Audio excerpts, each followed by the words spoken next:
Halo guys, kali ini kita bicara soal CSR atau Corporate Social Responsibility. Nah, ada kasus korupsi dana CSR ini di Bank Indonesia. Nah, kasus ini telah menjadi sorotan publik dan media, terutama setelah pengumuman oleh KPK mengenai penetapan dua tersangkanya. Nah, kalau kita bicara soal Corporate Social Responsibility atau CSR ini CSR ini kan merupakan program yang bertujuan untuk memberikan manfaat sosial kepada masyarakat yang kemudian dikelola oleh berbagai perusahaan, termasuk oleh lembaga keuangan ya, seperti Bank Indonesia ini. Nah, tapi dalam beberapa kasus dana CSR ya seringkali disalahgunakan untuk kepentingan pribadi atau kelompok tertentu, dan ini berpotensi merugikan masyarakat. Nah, terkait dengan kasus ini, jadi kasus ini kan mulai terungkap pada akhir tahun 2024 ketika KPK menerima laporan mengenai dugaan penyalahgunaan dana CSR di Bank Indonesia. Nah, laporan tersebut mencakup informasi tentang aliran dana yang tidak sesuai lah dengan tujuan sosial yang seharusnya. Nah, kemudian pada Desember 2024, KPK melakukan penggeledahan di kantor Bank Indonesia dan berhasil menyita sejumlah dokumen serta barang bukti elektronik. Nah, bukti-bukti ini menunjukkan adanya indikasi kuat bahwa dana CSR telah digunakan untuk kepentingan pribadi.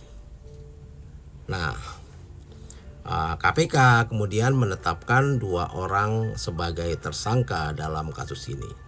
Nah, meskipun sampai saat ini identitas mereka belum diumumkan ke publik, tapi langkah ini semoga bisa menunjukkan keseriusan KPK dalam menangani kasus korupsi yang merugikan masyarakat ini.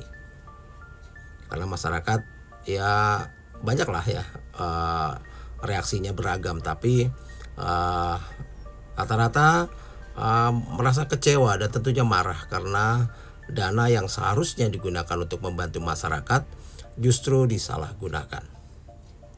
Ya, semoga saja masih ada harapan besar kepada KPK agar dapat menangkap para pelaku dan mengembalikan kepercayaan publik terhadap lembaga-lembaga keuangan di negara kita ini. Nah, pada perkembangannya kasus korupsi dana Corporate Social Responsibility di Bank Indonesia ini semakin kompleks dengan munculnya dugaan bahwa dana tersebut juga mungkin mengalir ke anggota Dewan Perwakilan Rakyat atau DPR.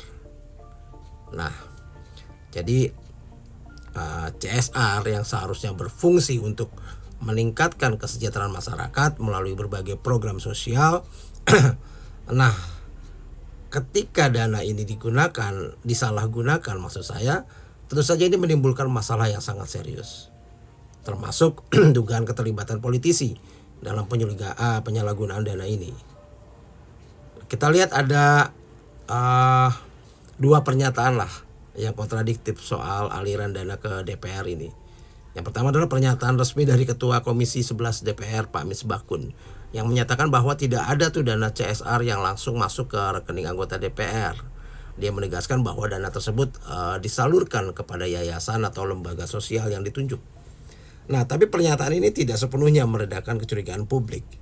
Karena di sisi lain, ada anggota DPR Pak Satori yang mengklaim bahwa seluruh anggota Komisi 11 menerima dana CSR. Jadi menurut Pak Satori ini, mereka semuanya nih menerima dan ini digunakan untuk kegiatan sosialisasi di daerah pemilihan mereka.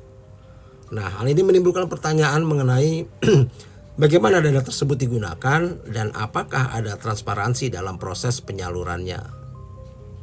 Nah, KPK kini sedang mendalami kasus ini dan fokus pada penggunaan dana CSR yang tidak sesuai dengan tujuan sosialnya. Nah, penyelidikan ini penting sekali untuk memastikan bahwa jika ada aliran dana yang tidak sah, maka seharusnya pelaku dapat dimintai pertanggungjawaban. Ya, jadi dugaan aliran dana CSR ke anggota DPR ini menunjukkan perlunya pengawasan yang jauh lebih ketat terhadap pengelolaan dana publik. Jadi kalau kita lihat beberapa poin lah yang bisa kita perhatikan dari kasus ini, yaitu tentang pentingnya keterbukaan dan transparansi ya, karena masyarakat juga berhak mengetahui bagaimana dana CSR dikelola dan disalurkan. Keterbukaan dalam laporan penggunaan dana ini sangat penting untuk mencegah penyalahgunaan dan meningkatkan akuntabilitas lembaga-lembaga publik tentunya. Nah, lalu kalau kita bicara soal politisinya. Nah, jika terbukti ada keterlibatan anggota DPR dalam penyalahgunaan dana CSR, maka hal ini menunjukkan kurangnya integritas di kalangan politisi. Mereka seharusnya menjadi contoh dalam pengelolaan dana publik dan bukan justru malah terlibat dalam praktek-praktek korupsi terhadap dana publik seperti ini. Nah, jadi memang perlu sekali kita memang mereformasi gitu ya, karena kasus ini menyoroti perlunya reformasi dalam pengelolaan dana CSR di Indonesia. Kebijakan yang lebih ketat ini harus diterapkan untuk memastikan bahwa dana tersebut benar-benar digunakan untuk kepentingan masyarakat dan bukan untuk kepentingan pribadi, apalagi politik. Ya, dan saya rasa ya tidak ada hal lain yang bisa kita lakukan selain mendukung ya, memberikan dukungan penuh kepada KPK dalam melakukan penyelidikan dan penegakan hukum terhadap kasus ini. Karena ya cuma inilah harapan kita. Keberanian KPK dalam menghadapi kasus-kasus besar seperti ini sangat penting untuk membangun kepercayaan publik terhadap lembaga penegakan hukum kita. Salam.